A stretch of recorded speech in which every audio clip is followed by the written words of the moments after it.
So for this talk, I'm pleased to invite great professionals and dear friends. So Marcelo, who is also Collab co-founder, will be part of this conversation and this talk. Welcome, Marcelo. Anna Misner, who is a facilitator, coach, and trainer at the Thinking Environment. And Dana Karma, who is an executive coach. He supports visionary leaders and their teams to thrive in a reality of crisis and complexity. With over 30 years of experience working on 5 continents in purpose-driven organization and being guided even by the greatest challenges by a sense of gratitude and humor. Lives in Portland, Oregon, United States. And besides all of that, for me especially, he's a wonderful and great human being who is in every moment that we are together. He teaches me through all about his experiences so much about life, deep wisdom, and awareness in service to humanity. Thank you so much for all of you for being here together with us. Thank you. Hey, Dana, good to see you. Hey, Anna, thank you for being here. So we're going to try to make a different way and set an environment where we're going to have open questions in a way we can make it more familiar and see. Then I'm going to bring you a little bit what is being happening during our summit, where we have very good discussion, very good conversation regarding all the things that is happening regarding conflicts and how we are not honoring our background and ancestors, considering especially in Brazil, where most of our society is built by people of different, let me see, just a second, it's just having, okay, of people coming from backgrounds, different backgrounds. And we are just considering like our country, if it was like a white country, which we know that the majority is not. So we are thinking about everything that is happening in different continents, in different parts of the world. Similar things are coming and raising from the issues that we saw. You are very close to Portland, right? You are very close and near to the city and region in the United States where everything just kind of started. So how do you feel? What type of things that you've been seeing that is happening, it's raising inside yourself for us to think about the challenges of being a leader and the complexity of all these issues regarding conflicts in society. So welcome. Yeah, thank you. Thank you, and thanks for welcoming me here at the end of the conference. I'm sorry I haven't been able to see more of it, but I'm very, very happy to sit around the table with you and Marcelo and Anna and Carla. Is Carla with us too? Carla is actually translating to people, but she is. Okay, good. Carla, just leave your screen open. Yeah, good. So I was hoping, I've had many wonderful conversations with Michele and Marcelo around a meal at a retreat center called Gaia. So hopefully we can replicate this. But yes, I am in the United States. You know, one of the things the United States and Brazil are competing for is who can lead in mismanaging the virus and creating more division and creating so there's a lot to learn from our countries and about what enormous lessons around leadership. And obviously we're talking about working with conflict. You know, I'm right near the heart of the conflict that's happening in downtown Portland, where there's so much of a lack of alignment between police, city government, the federal government, different protesters, mothers who are coming out to peaceful protesters, anarchists, and all of these energies have so much life in them. And where there's so much life, this is also can be a doorway for transformation. And again, I'm talking about it both at a global level, also talking about it at the level of today with my clients, I'm talking about at the level in my marriage, the level and inside of myself. So I think where my work has been over the years, Michelle, has been at the place where spiritual practice, psychological development, organizational change and impact, and societal impact, where all of those come together. And much of my work over the decades, particularly the last 10 years, has been working all over the world with clients all over the world, much of it in the healthcare setting.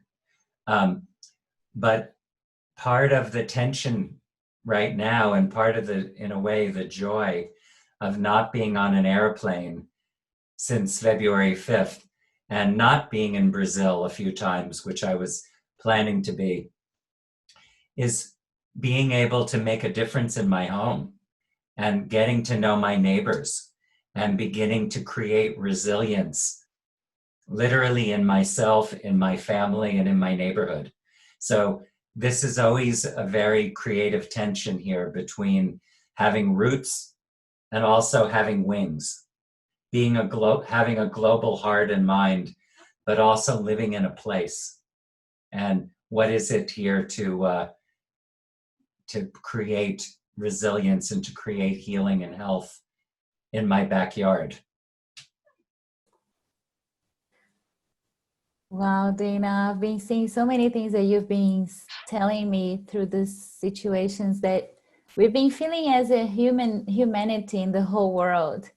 But I remember one, I really like that story because this is one of the things that really touched me the most when you talk to me and share with me when we were all together having those meal times and thinking about how we could become better leaders, how we can become better humans, how can we become better people to actually express towards to the community and society actually what we would like to serve in a certain way, believing that we're not here just taking this life for granted, but actually trying to do something to become better, but also to share with others something that we can promote with our own talent.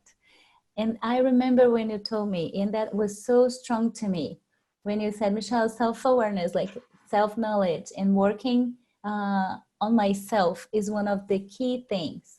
And I'm taking even a retreat that I'm going now, since you said you're going to Germany and said, I'm Jewish descendant, and that you have decided to take this opportunity to live an experience of a very world like conflict, like a group world conflict trauma that we have in our society. And I would love if you could come and bring to us a little bit about this, sharing of the story, what happened, what was the purpose, and how was for you as a great leader, a great coach, the outcomes you had out of that. No, thank you. I remember the conversation that we had. And first of all, I just want to say I'm the little bit of conflict I'm dealing with right now, everybody, is I see there's 78 of you, but I'm only looking at Michelle. And I want to be, I'm not looking at the whole screen, you know? And so somehow I want to find a place of relaxation so that each of you has the experience that I'm speaking to you, and that we're having a conversation. But I guess my practice here, my edge is to relax into being with Michelle. And Michelle was a represent for everyone. So, you know, I guess what I want to say, a little over a year ago, I went on a retreat, a 12-day retreat to Berlin and to Auschwitz in Poland. And this was a retreat with the senior students of a teacher named Thomas Hübl, who works with collective trauma. He's a beautiful spiritual teacher and very pragmatic. And so there were six Jews, one from Israel. I think there were a couple of us from the United States, and there were 13 Germans, or close to this. And most of the Jews who came on the trip, their parents or grandparents had gone through the Holocaust, had been in a concentration camp. There'd been some experience like this. And most of the Germans, their parents or grandparents were Nazis. So if you can imagine, even though we carry the energy and we carry the lineage of the past to some degree. And so there was part of this retreat was in silence, and part of this retreat was going to a place where there was some of the strongest darkness that humanity's ever had to face, and being able to open up to this darkness and to be able to connect to the energy of our ancestors. And to some degree, I was born, as most of us on the call, I was born much later than the Holocaust, but it lived in the psyche of my family. And so some degree, that kind of reactivity, that kind of fear was in my nervous system and in my lineage. And even though all the people at the retreat, nobody was born during the time of the Holocaust, actually one man who was born in 1940, there still was a reckoning that we had to have with each other. There's some part of us that is our lineage.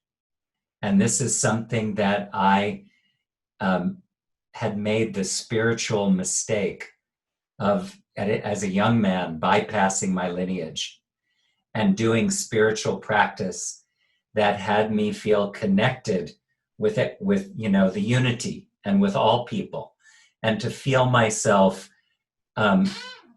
connecting with Russians when I'm in Russia, and feeling myself as a Brazilian when I'm in Brazil, or an Irish person. But there was some shadow in this for me, because I hadn't fully owned my being Jewish. I hadn't fully owned that who I am also is the son of my parents, and they were the son and daughter of their parents, and that blood runs through my veins too. And so it was a deep confrontation for me with my own particularity, not my unity with everything, but that I come from a particular lineage.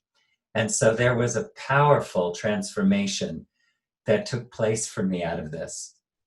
And with a few of the organizers of this trip, we've been meeting and doing practice, spiritual practice, and working with people who are also making peace with their own lineages. And so we've been deepening this in ourselves, so that many retreats, as all of us can attest, become this beautiful experience where we drop into an amazing state, but then we don't integrate that into the body and into the way that we operate.